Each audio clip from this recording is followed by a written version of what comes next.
everybody, it's me, John Ward, and welcome back to another Reviews After Midnight. And for this video, we're going back to the 70s. So the previous video, The Snowman, that was a little more 2000s and stuff, but I bought this movie at Zia Records. I've always wanted to pick it up. I like the director and I like who's in it. And so I decided to watch it today. And I thought, well, why don't I just do a reviews after midnight? It's a weird movie that you would probably see, after midnight. So let's review it. And it's it's one of those films that because it was shot in the 70s, it actually has a beginning, middle, and end. It's got like a plot, it's got uh character development, so it's a little slower pace than movies are today. So I did see some reviews where people thought that it was boring, but it's during that time in the 70s where there's a lot more plot and things are shot, like in the streets of LA. They're shot mostly at night. It's got a good cast. Well, let's get to the list. Here's my list. So let's get to the list here. Uh, so it says film title, and what we're reviewing today is The Dark. This is a film by John Bud Carlos, and I enjoyed it. I liked it. So it says from the director of Kingdom of the Spiders, which I do need to own. I do need to get a copy of Kingdom of the Spiders and put it in my kind of like nature run amok movies. This does star Richard Jekyll, William Devane, Kathy Lee Crosby, and Casey Kasem, the DJ, Casey Kasem. It also has some other people in it too, which, let's see here. It also has Keenan Wynn, who you would recognize if you saw him. He was also in Joe Don Tate's Piranha. But the other person, which I thought was pretty funny, is Philip Michael Thomas, who was Tubbs on Miami Vice. The funny thing about his character in this, which is only one scene, is he does like to use the word honky, and he does use the N word on himself. So I guess back in 1979, that was okay to do. You're not going to get canceled for that. But he does play a kind of a ghetto character named Corn Rolls, and I'm not joking. Corn Rose. So there you go. Um, but okay, but it's funny to see these people in this, and it does say on my list here, include a star rating. So if I'm going off of, let's say, 1 out of 5, I'm going to give this, because of the, like, when it was made, the subject matter, because obviously like Star Wars had come out and Jaws had come out and Close Encounters had come out, and I think like even Alien had come out. Um, I'm gonna give this, for what it is, out of 5, because I wasn't bored. It's 90 minutes. I'm gonna give it 3 out of 5. I enjoyed this. Would I watch it again immediately? No, but if somebody did have an interest in it, I would watch it. This cover is it's a little off. The monster doesn't look exactly like that, but it does shoot rays out of its eyes, so that's correct. Here is the back. And this does come from Shriek Show. It has so special features are it's widescreen, so that's good. There is an interview with John Bud Cardos. And it says a commentary with director John Bud Cardos and fan Scott Spiegel, writer of Evil Dead 2.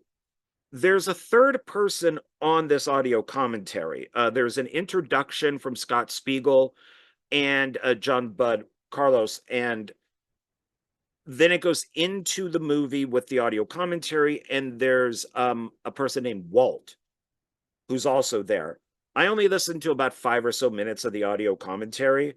I thought the interview that John Bud Carlos gives is was pretty good. It's about 13 minutes, but the audio commentary sounded very muddy. Some, like, one of the guys sounded pretty good, another guy sounded like he was in a tunnel, another guy just kind of sounded low. So it wasn't through with, Shriek Show, you would think that they would have a little more control over the sound of the audio commentary. But no. So that was a little bit of a disappointment. There is the original theatrical trailer for the movie. There is a second original theatrical trailer when this got double featured with Beyond the Door 2. That's on here. Then there are Shriek Show trailers. There's 4 of those. Just Before Dawn was one. There's one called Love Bites, which was like a foreign vampire film that I just really didn't have an interest in. And there were 2 others. I'm blanking on the other 2, but there's 4 trailers. I do like the poster for this. It is a pretty cool poster. I remember really liking it when I was a kid. And the back here says Richard Jekyll is terrific. That's from Variety. You don't have to be scared of the dark, just what's in it. It says well acted, wild, cross genre mix of sci-fi and horror, starring William Devane as a writer who takes a personal interest in a series of baffling decapitation murders in the LA area, all of which seem to indicate some kind of supernatural force at work. At night, the Mangler, or as they call it, the Mangler zombie, which is a newspaper headline. There is a dwarf that's selling newspapers on like the LA streets. I don't know his name, but he has been in a ton of these kind of like 1970s like exploitation films. So it was like, hey, that guy, but I don't remember his name. Let's see.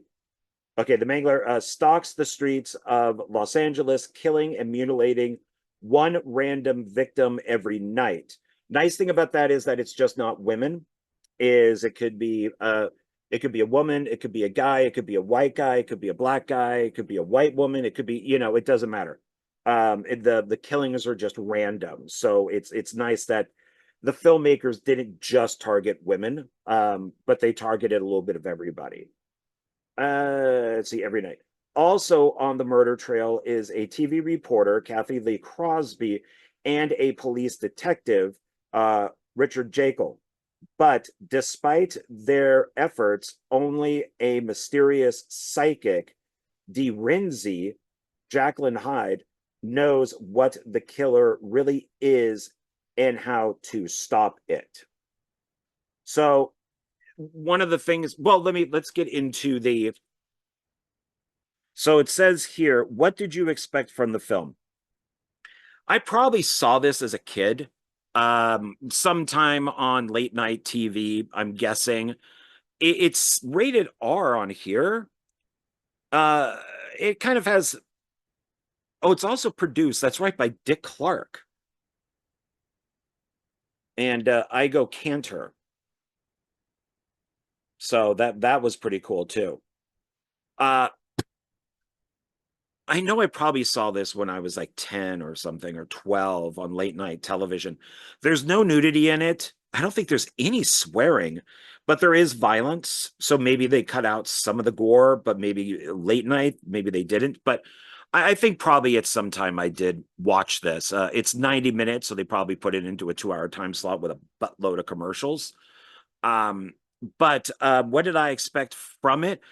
I just wanted to be entertained. I knew that because of the director, who also directed The Daytime Ended, which is Charles Band, music by Richard Band, alien effects and stuff by Dave Allen, This was one of the videos that was in my full moon video. I think it's in the one that I say has that does not have a numbered spine.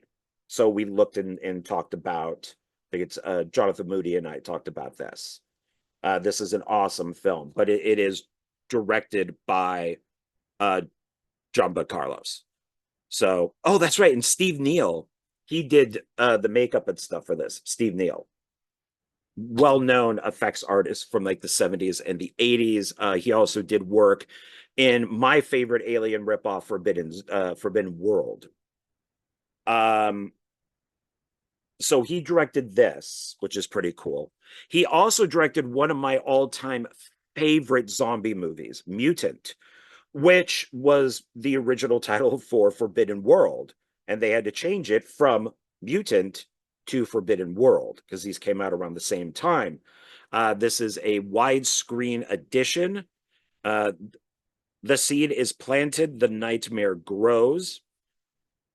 The funny thing about this one, and this has Bo Svevenson in it, and the great Wings Hauser is in this too, is they apparently, somebody probably just Googled mutant. And so this is from the movie Mutant. This is from the movie Mutant. This is the mutant that is in Forbidden World. So, and this was the original poster, and down below it said mutant. And then they did a whole new poster and called it Forbidden World. But it's funny that just that nobody did their research, I guess. And they just put in this picture from a totally different movie. But yeah, this is an awesome zombie film if you haven't seen it. And this, I would say, kind of follows The Dark because it's so damn confusing. It's one of those, both of these are one of the, like 70s films that just are more cosmic and psychedelic. Probably because of the films that came out before it, like Star Wars and Close Encounters, Alien and Jaws and stuff. They're a little more far out and they don't make a lot of sense, especially the low budget ones. There were more kind of like spectacle or like effects driven, but low budget effects. So what did I expect from the film? I still haven't gone through that.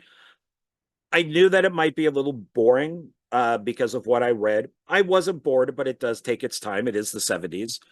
And I forgot what the monster looked like. So I'm glad that they didn't show it at the end. And that's not it here. I don't even know what that is. That may be from the movie. I don't think that's the monster. That might just be one of the victims screaming. But I would have liked it if it looked more like this, but it doesn't. I mean, they always did this with posters in like, well, I guess since the beginning of film, but it was mostly like the 70s and the 80s where the poster didn't exactly represent what the movie was going to be showing you. I mean, this kind of happens in the movie, but just on a much lower budget. So I was hoping just with the cast, the director, the subject matter, the poster, the creature, to just be entertained. I just wanted to be entertained for 90 minutes. And especially knowing what this director has done in the past, that's it. I just wanted to be entertained. So that was pretty much it. And I had an idea that why don't I do this for reviews after midnight? So that was also the plan. What happens in the film? Does the plot make sense? Is it easy enough to follow? Is it believable? So there is a Star Wars type scroll at the beginning of the movie where a voice, like a disembodied voice, reads off of what's coming up on the screen, explaining to us that there are aliens out there. There are, many galaxies and universes and solar systems that could have life on it. And this is, it doesn't necessarily mean if an alien comes down to Earth that it's going to be friendly. Um, so kind of going the opposite of Close Encounters, and later, of course, the opposite of ET. And if we, if you know movies well enough, one of the posters for Extra even brings up ET, about how not all aliens are friendly. So, um, there, after the scroll and the credits, we do see an animated, I don't know, it could be like an asteroid or a ship that lands, and the film takes place in LA. We don't see a crash or anything, it just goes past the screen. And then we see a woman standing outside of a movie theater. I really, like, late night, I really wanted to see what movies were playing, because they had two posters, and but the camera was far and I couldn't see what the what the posters were. So she's walking, a guy follows her. She thinks she's going to get attacked. He goes the opposite direction. She's like, phew. And then that's when these monster hands grab her. They come on the screen and they pull her off screen. She screams, she gets attacked. And then that starts a series of murders from our monster, random. Uh, there is no explanation to why this creature is doing this. There's none. Um, all we know is that he or it, I'm guessing, they even bring that up. They even say, like, how do we know it's a he? It could be a woman. It could be an it. We don't even know. So, a little, modern day type of thing for 1979. But they're going off of he. And it grabs people at random, one a night, basically like rips their faces off, mutilates the bodies, and tears the heads off. So, and but nobody knows why. And the cops even bring this up, that there's no motive. It doesn't have fingerprints. They don't know why it's doing what it's doing. One night it attacks a white woman, the next night it attacks a black guy, the next night it attacks a white guy. They don't know. They have no idea what's going on with this. And we have our cast of characters that are like a cop, we have an author, we have a journalist, and then we have a forensics expert, and they're all trying to figure out exactly what's going on here.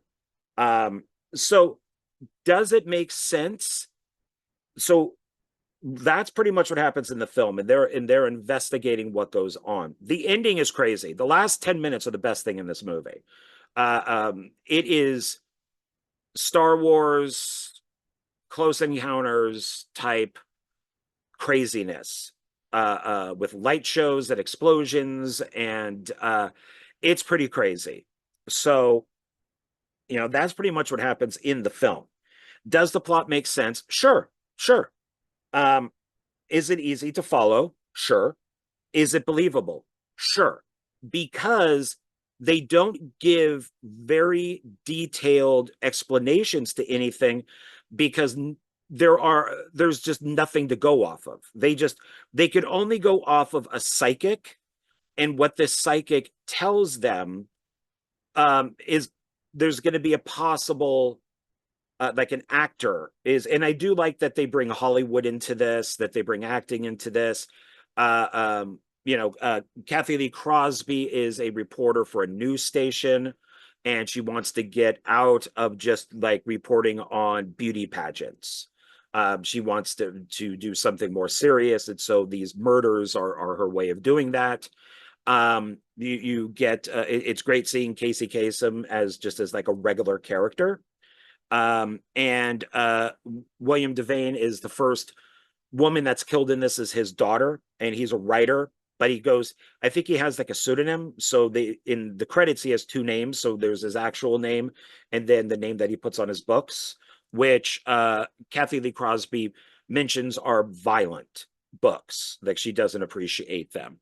And then Richard Jekyll is he's the cop, he has a partner, and they're the ones investigating it, and their sergeant is constantly on them. And the weird thing about their sergeant, it's the sergeant or a captain, but the guy is in charge, is he always has one piece of his collar sticking out from like his dress shirt. I don't know if that was just something to be kind of funny with. I'm not really sure. But like he's never the two other cops, Richard Jekyll is nicely dressed. His partner is kind of a slob, so there's always food on his shirt. And then their commander, we'll say, always has some like a collar that's out and one is tucked in. It's kind of weird. Um, so yeah, I'm gonna say that this makes sense because there is really no explanation. Monster alien drops from the sky. They it's an how do they describe it? It's an like an alien zombie werewolf is the description that I've read is how it's described as. The papers call it like a mutilator slash zombie because it doesn't leave any like blood or fingerprints or anything like that. So I like that there's really no explanation to why this thing is here, why it's doing it, or anything. So yeah, so I think it's quite believable because there's nothing to say it's wrong. You know, who are the main characters? We went over that. What are they like? We went over that. Um, Once again, jumping ahead, who are the actors playing these parts? We went over that. Are they good in their parts? So yeah, all of these people are good in their parts. You know that even includes the other two actors who I brought up, like Keenan Wynn. He plays Kathy Lee Crosby's boss, like her editor. And you expect there's a good scene with him where you think he's going to get killed and he doesn't. So it's not bad. It's a slow-mo shot. You think he's going to get killed and he doesn't. Surprisingly, some of the characters in this you think are going to get killed and they don't. And I kind of like that idea. And then, of course, Philip Michael Thomas, playing Horn Rose.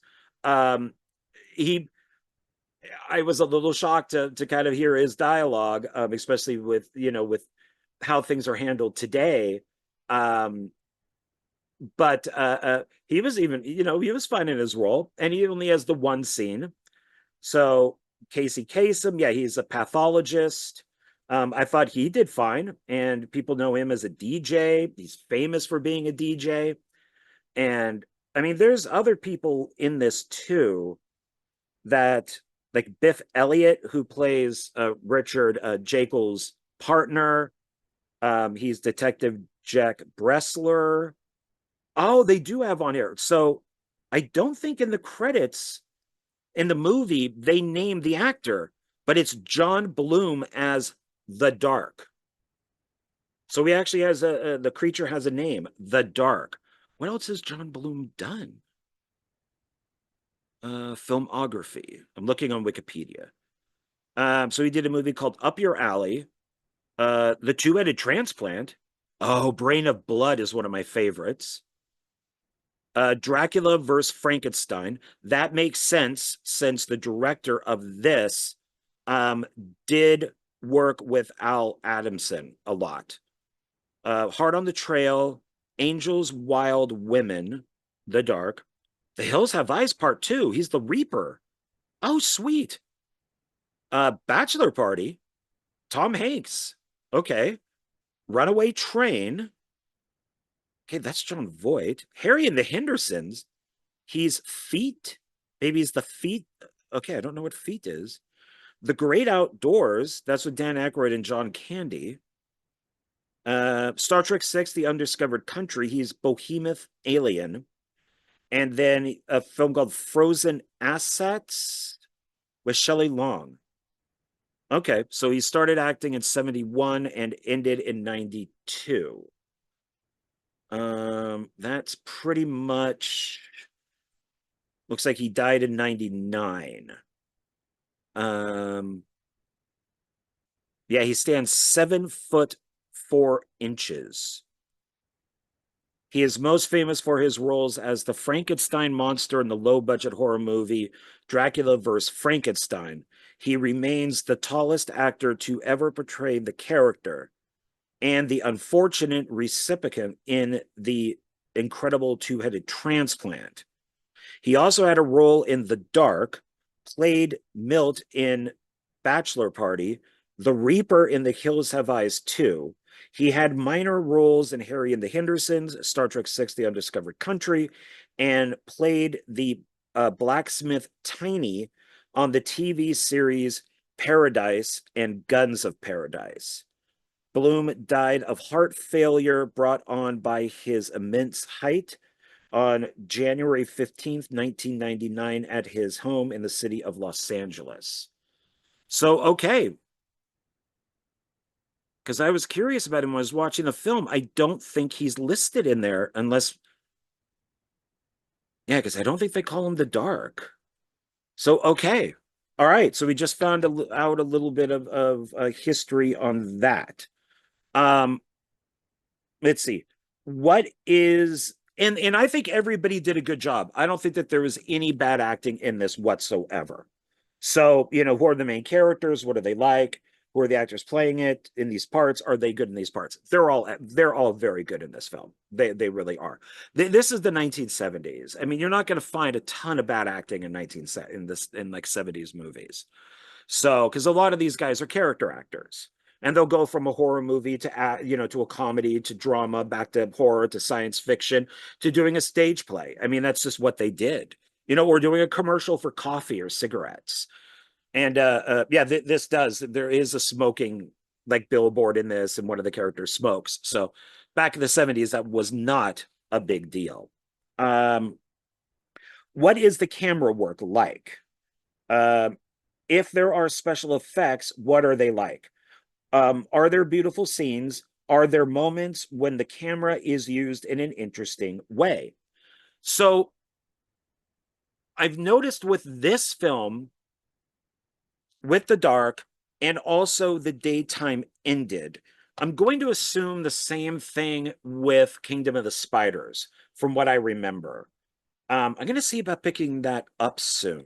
Because I really do need to own that. That's an awesome flick. Canon Films was going to make part 2. I think William Shatner was going to be in it and direct it, but it never happened. Maybe they went out of business by that point. But oh well. John Bud Cardos. I keep saying Carlos, but there's no R. Cardos, I believe it is. He likes to shoot wide shots and fill the frame. So if we're in LA, like in The Dark, we get to see the buildings, the people in the background, the cars. We get a lot of action within this one long shot. So and then he's a good enough director to where he can, because and I'll explain this a little bit later, he was brought into this movie late. There was a different director who got fired, and that was the same thing with Mutant, I think. Is he was brought into Mutant late also. He took over for another director. So he was a good enough like first AD to be, which is what I think he was, first or second AD. And they brought him in to finish The Dark. So he likes these wide, long shots. And then he goes to, when needed, the close-ups, the medium shots, and all that. So a lot of his shots are static, but he knows how to compose a picture. So whatever, even though it's a static shot, what's happening in it is interesting. So there are shots of like LA streets that are interesting. There are shots of like a stewardess gets killed. And what he's done is he has his long, wide shot, and you see these stairs that go up through a parking garage, and there's an elevator. And so you see somebody leave the elevator, you see people walking up the stairs, and the stairs have a light on them. I think it was maybe blue. It was like a blue light. And there's the cars and everything. So even though the shot is static and it's just one long shot, it's still interesting of how of what he put into the frame. And then that would cut to the person walking in the parking garage where we would like follow their feet. So we'd have like a close up on their feet with a moving shot. We would then have a side shot of them walking and the camera would follow them. And then eventually they would get, they'd get killed by the creature, the dark. So so everything in this is interesting. If somebody is sitting in a dark room, like they're in a police station and they're looking at these slides, the room is dark, but you can still see everybody. And then when somebody turns on a light, boom, there you are. Now you can see everything. But it's not so dark that you can't see everything. It's just dark enough for us to see that they're looking at slides. So this is a director who knows what he's doing. He's actually very underrated, I think. I was lucky enough to see The Daytime Ended in the theater. I saw this as a kid with my mom at a drive-in. And this was one of the craziest movies.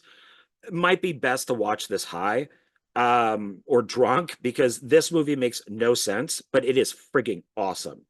And Mutant, I think I even saw. Did I see it in the theater? I think I might have seen it at one of the sleazy theaters in San Francisco I used to go to, like off of Market Street. With like my buddy, Cliff and a couple other people would join us, and they'd be like 4 or 5 movies. And this might have been one. This is also known as Night Shadows. I do like the title Mutant better. And but I also like the title Mutant for Forbidden World. But Forbidden World is fine too. Great soundtrack on that movie. Story is by Jim Wynorski. So pick up the for Forbidden World if you're interested. Pick up the Shout Factory double disc of that because it has a VHS copy of the original movie. Roger Corman cut out all the comedy and made Forbidden World, but the director quickly, before the film could be edited, made a VHS copy of the film in its entirety with all the comedy in it, and they were able to release that. So it's a great double disc. So pick that up if you're curious. But also pick up this version of Mutant too, because you get Wings Hauser in it. So that's what I like about this director is none of his stuff is too complicated. It's not overdone, but he knows how to compose a shot. And what's in that shot is normally interesting.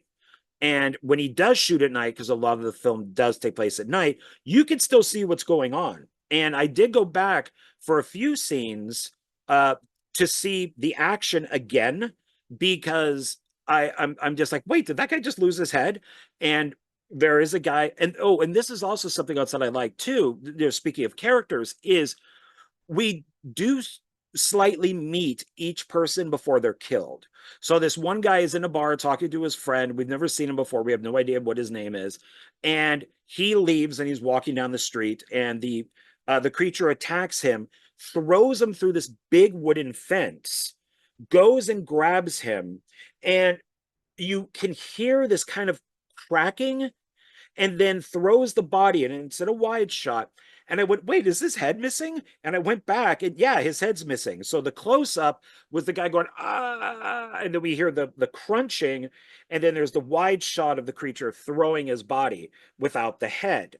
That then cuts to the next day in daylight, and we see our cops, our main characters. We see the morgue people are there. And the great thing is, whenever they because the monster keeps ripping off their heads, the heads are in these blue bags. So you get the body without a head that's like in a blanket, or it could be in like a body bag, and then another guy is holding the head in like a blue bag, and they put it inside the morgue truck. And it's that stuff is unintentionally funny, maybe, or maybe it was meant to get a laugh, but there are very unintentional moments where, or maybe they were intentional, that I was laughing. This one woman, I think she's a stewardess, she's the one, she's trying to get away from the creature, and this is where we really get a good look at the creature. is she's running in a parking garage, and the creature, and she's hiding behind like a pillar. There's two of them, and she's hiding behind like this one. Well, the creature just destroys this one, just bashes it in half, just destroys it. And that's when we get a good look at how tall he is and what he is. And he ends up mutilating her and ripping her head off and everything. Um, and that I went back and watched. Oh shit! Like he destroyed that whole pillar. And I went back and looked, and obviously they built a fake pillar next to the real one. She could hide behind the real one, and he just destroys this one pillar. It just explodes. So that was kind of a cool scene. So, uh, did you enjoy the film? Why or why not? What were its good and bad points? So I liked all the murders and I liked all the cop stuff. I didn't really care about the reporter stuff and like the novelist stuff. I didn't that's fine. It's okay. And but all the stuff with the monster is really cool. It starts off a little kind of jazzy where the first girl who gets killed, you see a little bit of the creature, you see a little bit of her struggling and she screams, and then it cuts to the next day. But each murder seems to get bigger and we seem to stay with it a little bit longer. Like the guy who gets thrown through the fence, and then we hear the cracking with his head being torn off. The stewardess who hides behind the pillar, and then the monster destroys the pillar. Um, what were some? Oh, there's the psychic who keeps telling them that an actor is going to get killed. She sees the creature, and they don't hide its face at all in a mirror. And because this is a space creature with some sort of psychic or link to this psychic, like she could feel him, he screams, kind of does this growl, and it explodes the mirror and basically like destroys her entire house. Lamps explode, sofas get turned over, their holes are made in the walls, pictures are just ripped off the wall, everything, anything that's glass gets destroyed. It basically, and it's a pretty cool scene of just all this stuff. It's like an entity being in the room, destroying all of her belongings. And then when William Devane finds her, this whole thing has caused her a stroke, and so she has her mouth is all kind of twisted, and she explains to him what happened. So I really enjoyed that scene.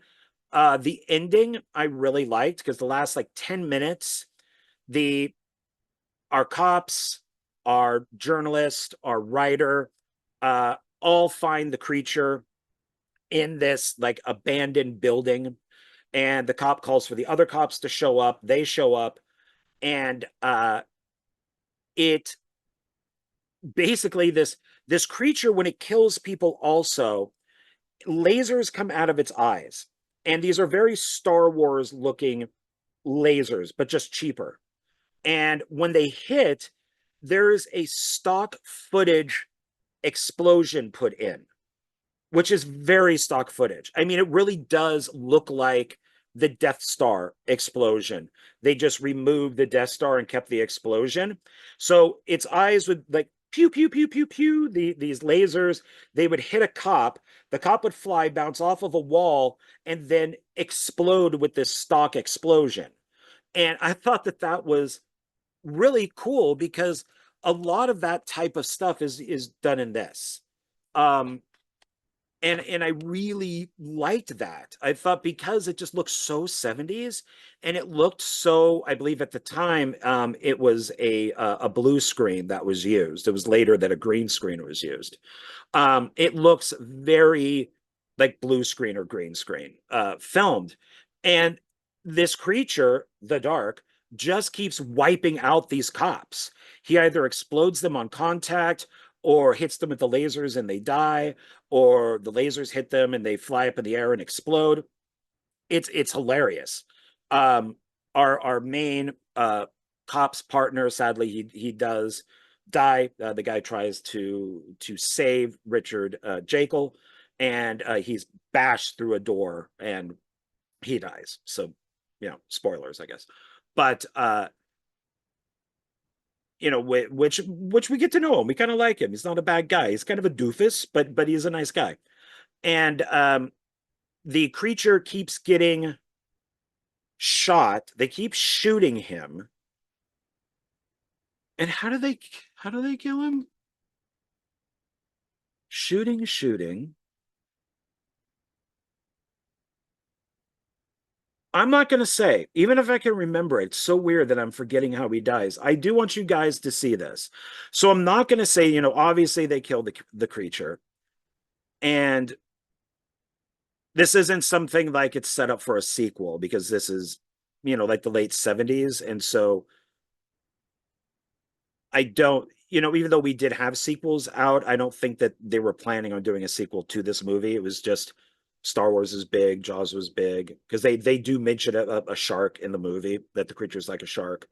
Close encounters with the alien and stuff like that. So I'm not going to,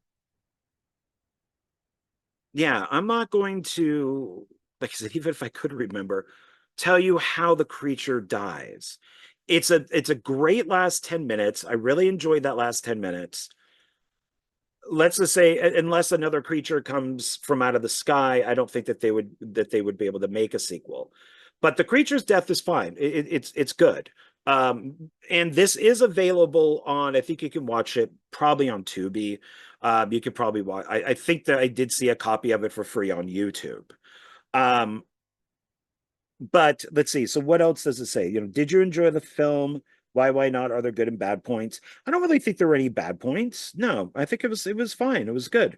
What scene did you particularly enjoy or remember? What was good about it? The ending, that last 10 minutes was good. I'm going to say that I enjoyed that, and I like the alien murders in it too. So, what scene did you particularly not enjoy? Why was it bad? Um,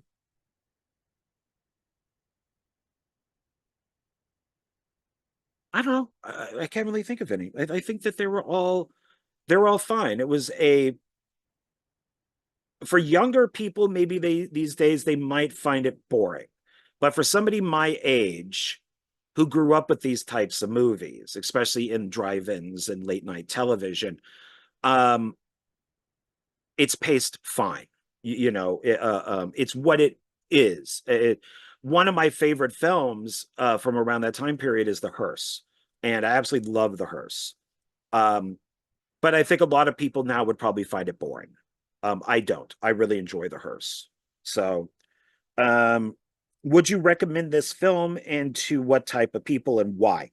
I do recommend this, and it's watch it with some friends, get some beer, get some pizza or something, or maybe even get high with it. It's very psychedelic. It almost has a cosmic horror feel to it. I would definitely say it's cosmic, and I think that you could enjoy it with you if you're with a group of friends. Because there are certain things in this, like tropes, that you would think the author and the journalist who work together throughout this would hook up. They don't. You would think the cop who doesn't like the author would get into a fight. Like one of them would punch each other because they don't like each other. They don't. There's a lot of stuff. You would think that there's nudity in this because it's the 70s. Maybe there's a shower scene and the creature comes in and kills a woman in the shower. No, no. It's a well put together movie. And but it is that 70s pacing. So it takes its time and it takes a while. So if you like Star Wars, Jaws, Close Encounters, if you like Alien, all those type of films, I would check it out, sure, but it's low budget. Remember that. Those are big Hollywood movies. Um, and then let's see, are there any other films you could compare this to? And I just did. So, but what I wanted to do also is on this, it's interesting that on Wikipedia, the plot on this is a young woman is murdered and mutilated late one night. An ambitious female journalist decides to find out what happened. That is like this much of the movie. So the production here which the director does talk about in the interview and the audio commentary. The original director was Tobe Hooper. The producer saw Texas Chainsaw Massacre and wanted him to direct this. So he was hired. So it says Tobe Hooper was hired by Film Ventures International to direct the film. However, since Hooper fell behind schedule, and John Budd Carlos says, I keep saying Carlos with an R. Help me out here. Cardos. I keep forgetting the D. The producers fired him and replaced him with Cardos. Cardos disclosed that initially the monster was intended to be and this is in quotes, so don't yell at me, a large, retarded giant of a human being who was kept locked in an attic by its parents until it broke free.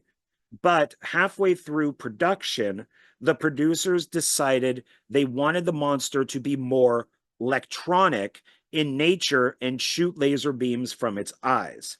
Why Cardos felt the film was overall decent, he disagreed with the producer's decision to change the monster so late in production.